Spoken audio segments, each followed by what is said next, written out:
Hello दोस्तों, कैसे हो आप सब। आज हम जिस कहानी के बारे में सुनाने जा रही है वो है जादुई तीन घमंडी चांद। तो चलिए दोस्तों शुरू करते हैं। बहुत समय पहले की बात है, किसी एक गाँव में तीन जादुई चांद हुआ करता था। दो जादुई चांद था चांदी के और तीसरी जादुई चांद था सोने के। उस गाँव के लोग उन तीनों जादुई चांद से मदद मांगने जाते थे और वो तीनों जादुई चांद उनकी खुशी खुशी मदद करती थी। गांव वाले इसीलिए बहुत ही ज्यादा आराम से दिन गुजर रहे थे। लेकिन गांव के सारे लोग सिर्फ सोने के चांद से ही मदद मांगने जाया करते थे और बाकी दोनों चांद को ये बिल्कुल अच्छा नहीं लगता था। एक दिन वो दोनों चांदी के चांद वापस में बात करते हैं। चांद, देखा तुमने कैसे गाँव वाले सिर्फ उस सोने के चांद से ही मदद मांगने आते हैं।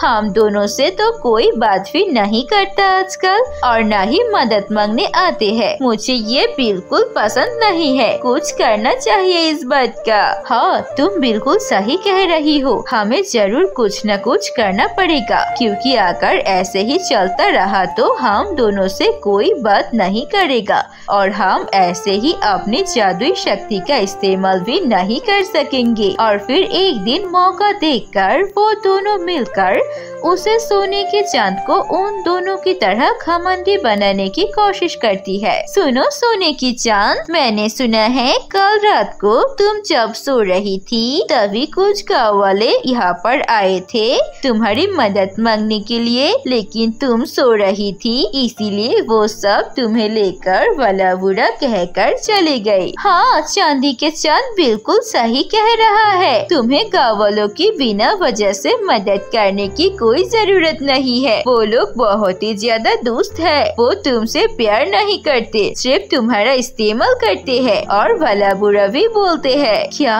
तुम दोनों सच कह रही हो? मुझे तो ये यकीन ही नहीं हो रहा है। मैं सबकी इतनी समय तक मदद की, लेकिन फिर भी वो सब मुझसे इतना नाखुश है और मुझे लेकर ऐसे भला बुरा बोलते हैं। मैं उनकी आपसे मदद कोई नहीं करूँगी। कोई भी मुझसे मदद मांगने के लिए आएगा तो मुफ्त में उनकी मदद ही नहीं करूंगी। उन्होंने मुझे बुरा कहा, अब मैं सच में बुरा बनकर रहूंगी और उन्हें सजा दूंगी। ऐसे ही वो दोनों चांदी के चांद उस सोने के चांद के दिमाग में उल्टा सीधा बातें घुसा देती है और फिर वो सोने के चांद कुछ सोचे बगैर उन दोनों चांदी के चांद की बात मान लेते हैं। और फिर वहाँ पर कुछ दिन बाद दो पति पत्नी आते हैं और मदद मांगते हैं। देखिए सोने की चांद, मेरे पति की एक आँख एक्सीडेंट में चली गई है। वो एक आँख से अंधे हो चुके हैं। क्या आप मेरी मदद करेंगे और उनके आँख ठीक कर देंगे?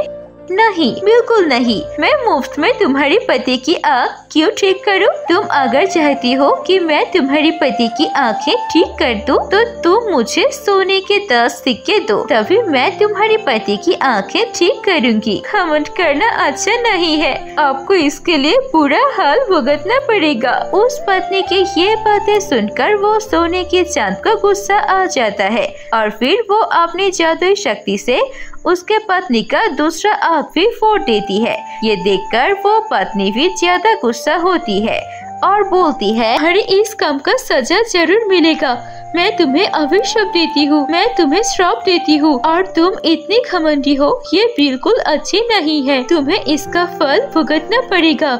घमंडी चांद। ऐसा कह के वो पत्नी अपने पति को लेकर वहाँ से रोते हुए चली जाती है। ऐसे ही जब कोई भी गाँव वालों उनके पास मदद मांगने आते थे तो सोने के जादुई चांद उन सभी की मदद न करके उन्हें भगा देता था। ऐसे ही दिन बीत रहे थे। वो सारे गाँव वालों ही उस घमंडी तीनों चांद से बहुत परेशान थे। ज्यादा परेशान सोने के चांद करता था। एक दिन कुछ गाँव वाले उस चांद के पास जाते हैं और बोलते हैं, देखो सोने की चांद, तुम पहले ऐसे नहीं थे। हमारी मदद करो, हमें तुम्हारी मदद की जरूरत है। ठीक है, मैं तुम लोगों की मदद करूंगी अगर तुम एक मंदिर बनाओगे मेरे और मेरे इन दोनों साथी चांदी की चांद के लिए और मुझे अच्छा खाना और पैसे अर्पित करोगे तो ही मैं मदद करूंगी। गाँव वाले मजबूर थे, इसीलिए वो सोने के चांद के लिए एक और वो दोनों चांदी के चांदों के लिए 2 मंदिर बना देती है और उन सभी को हर रोज आकर अच्छे अच्छे खाना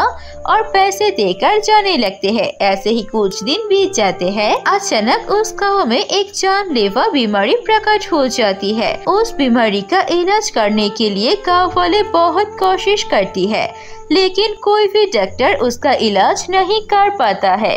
और फिर वो सब गाँव वाले एक होकर उस जादुई घमंडी तीन चांद के पास जाते हैं और उनसे मदद मांगने लगते हैं। सोने के चांद, हमारी मदद करो, हमने तुम्हारी हर बात मानी, तुम्हारे लिए मंदिर भी बनाया और तुम तीनों को हर रोज महंगा खाना और पैसे भी देते हैं। अब हमारी मदद करो, हमें तुम्हारी मदद की जरूरत है।